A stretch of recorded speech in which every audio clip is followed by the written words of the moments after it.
Assalamualaikum warahmatullahi wabarakatuh. Pencinta dakwah yang baik, konten kami adakan beberapa perubahan untuk perbaikan. Semoga semakin bermanfaat. Terima kasih. Assalamualaikum warahmatullahi wabarakatuh.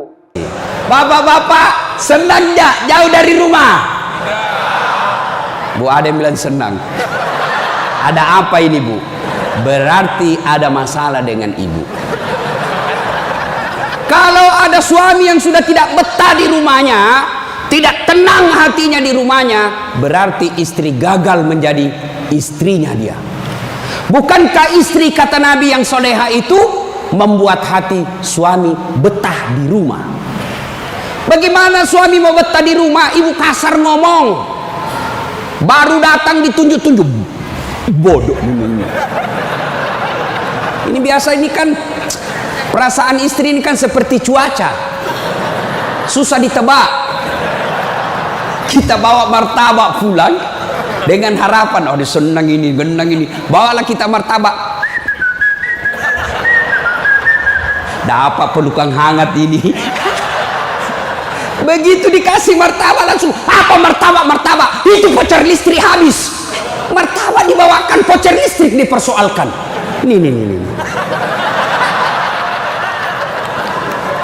Hei, Bu, hei, buat suami tenang di rumah. Datang suami, sambutlah. Assalamualaikum kakandaku Arjunaku. Langsung suaminya berkata, waalaikumsalam adindaku Srikandiku. Istrinya, cakep betul abangku hari ini. Langsung suaminya berkata, berarti saya jelek kemarin. Bapak juga tidak tahu dipuji. Lalu suami datang marah-marah. Ibu bukakan sepatunya, tadi hendak unjuk rasa, dilempari, dimaki sama ibu-ibu. Ibu tampil di sampingnya, sabar bang, inilah brimo pilihan hidup. Insya Allah kesabaran abang menjadi amal di sisi Allah. Jangan cari rasa penghormatan dari manusia, carilah ridha Allah.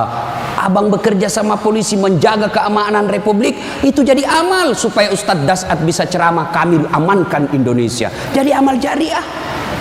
Lalu begitu duduk suami, bukalah sepatunya itu yang sudah mulai lusuh, sambil ibu menyanyi, bila kamu di sisiku, hati rasa syahdu, sambil peluk cium.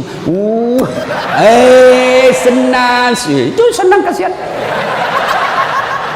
Pas sampai lagi dapur berantakan, suami marah-marah, apa kau kerja ini, berantakan semua dapur. Ibu langsung peluk dia dari belakang sambil menyanyi, insaflah wahai manusia. Ya ibu, hei, ini bagaimana suami mau betah di rumah? Baru datang ngomel, bodoh memang ini. Apa kau tahu? Dia bilang suamimu, apa bodoh? Kenapa kau mau sama saya? Apa mau jawab? Sampai lagi kita berharap di rumah romantis, istri di rumah daster tinggi sebelah, bau asap, mukanya ndak jelas. Ada lagi ketimun disimpan di matanya. Nonton sinetron, dia angkat keteknya sambil dicabut. Bagaimana kita tidak cepat sakaratil maut? Hei, Bu, buatlah suami betah di rumah. Supaya suami berkata, meskipun saya menderita di jalan, meskipun saya susah di unjuk rasa, meskipun saya dimaki sama komandanku, tapi ada istri di rumahku, bidadari dalam surgaku. Bisa ibu? Bisa? Serius? Bisa? Nah, itu semua bisa kita lakukan apabila kita sabar. Yang kedua, sholat. Bapak ketika ada masalah, perbaiki sholat. Bapak mau jadi Kapolres, mau jadi Danton, mau jadi Kapolda, tidak usah cari muka sama pimpinanmu. Capek cari muka sama manusia. Siap. Tidak laku aku men. Cari muka kepada Allah. Kerja saja tugasnya seperti profesional. Kata Pak Jenderal tadi, lakukan yang profesional. Meningkatkan sumber daya polisi, kirim pendidikan, jaga akhlak, perbaiki attitude. Insya Allah Bapak lakukan itu, Allah yang ngurus pangkat jabatannya Bapak. Kalau Bapak cari muka sama pimpinan, ganti, cari muka lagi yang baru, ganti lagi, cari muka lagi. Lebih baik Bapak perbaiki kerja sebagai polisi, tegakkan aturan dengan kepolisian, jaga harkat dan martabat institusi kita, biar Allah yang jaga kita punya. Sholat Pak. Saya kasih contoh Pak, kalau Bapak dipanggil sama jenderal, ajudan, ada kan ajudannya jenderal kan? Coba lihat kalau ke jenderal panggil, Pak Dan, komandan panggil, ajudan, itu ajudan biar lagi tidur, langsung lompat, siap komandan, ada kuaci di mulutnya, siap, kalau perlu dia telan itu kuaci di mulutnya. Ada kira-kira ajudan dipanggil, ajudan, tunggu dulu Pak, diinjak lehermu bos. Ada bisa. Padahal ini jenderal ada pensiunnya, jenderal ada mutasinya, tapi kenapa kita terlalu takut? Lalu kenapa ketika Allah yang memanggil kita, hayya 'alas shalah, apa kita jawab? Tunggu. Ya sudahlah, kau kata Allah, ya sudah, urus sudah itu. Maka jangan heran 20 tahun Bapak jadi polisi tidak bisa lepas dari kredit. Kenapa? Bapak menganggap enteng sama yang punya dunia.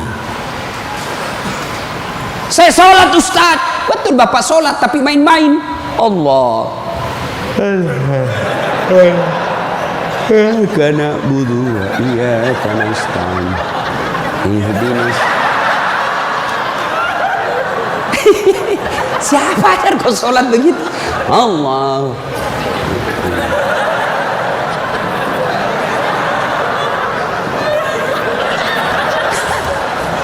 Atau ada ibu-ibu yang tanya saya, Ustaz, bolehkah itu sholat tidak pakai BH? Kenapa? Panas di kompleks Ustaz, tidak ada kipas angin, tidak ada AC. Boleh, boleh, tapi tidak beradab namanya. Ibu ketemu sama jenderal tidak pakai BH, boleh enggak? Iya jenderal.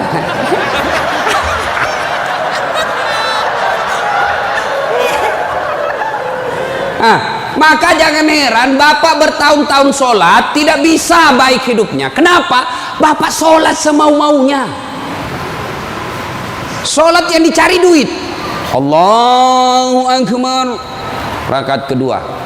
Tadi 100.000 duit saya. Beli nasi bungkus 50.000. Voucher 30.000. Mana yang 20.000? Allah. Mana sih simpan? Allah. Bagi assalam. Oh, di bawah sadel. Bapak selama sholat cari duit. Ya. Ya. Maka begitu ada masalah Pak, perbaiki sholat.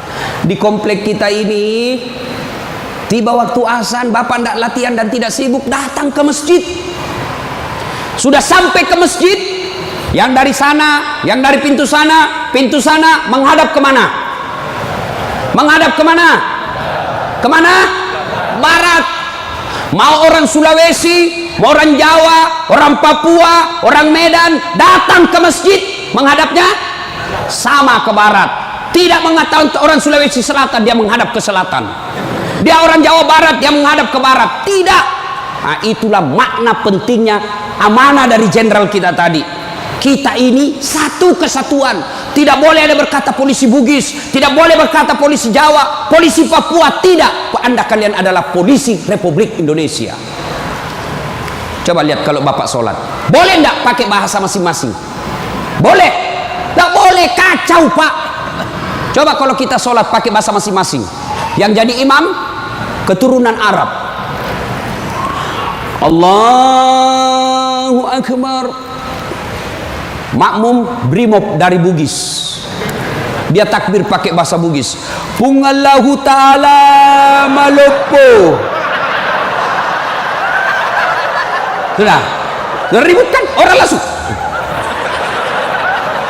Datang lagi orang Padang, dia takbir.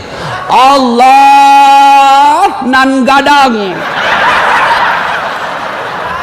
Lah, kita balik lagi. Padang. Mana datang lagi jamaah yang Allah ganal bujur. Kutai. Terakhir anak gaul dari Betawi. Allah gede banget gitu loh. Kacau kan? Begitu juga di polisi. Kalau rakyat Indonesia saja selalu disampaikan jangan berpecah belah, jangan bertengkar, kalian satu rakyat Indonesia. Apalagi polisi harus lebih bersatu. Jangan rakyat kita bersatu, polisi berpecah belah. Oh kami Brimob, oh kami Kopassus Densus, oh kami Gegana. Tidak, kalian adalah polisi rakyat Indonesia. Bagaimana agar muncul persaudaraan? Kata Nabi, umatku itu, polisi itu kalau diaplikasikan dalam polisi itu seperti badan ini. Coba lihat badan kita Pak, satu sakit yang lain ikut merasakan. Tangan kanan gatal tanpa disuruh kiri yang garuk, tangan kiri yang gatal tanpa diundang kanan yang garuk. Gatal dua-duanya kerjasama. Begitu kalian jadi Brimob, begitu kalian jadi polisi. Coba ada anak muda lagi jalan malam-malam, tahan tuh kakinya, kaki tahan tuh, semua ikut merasakan. Pertama yang bereaksi mulut,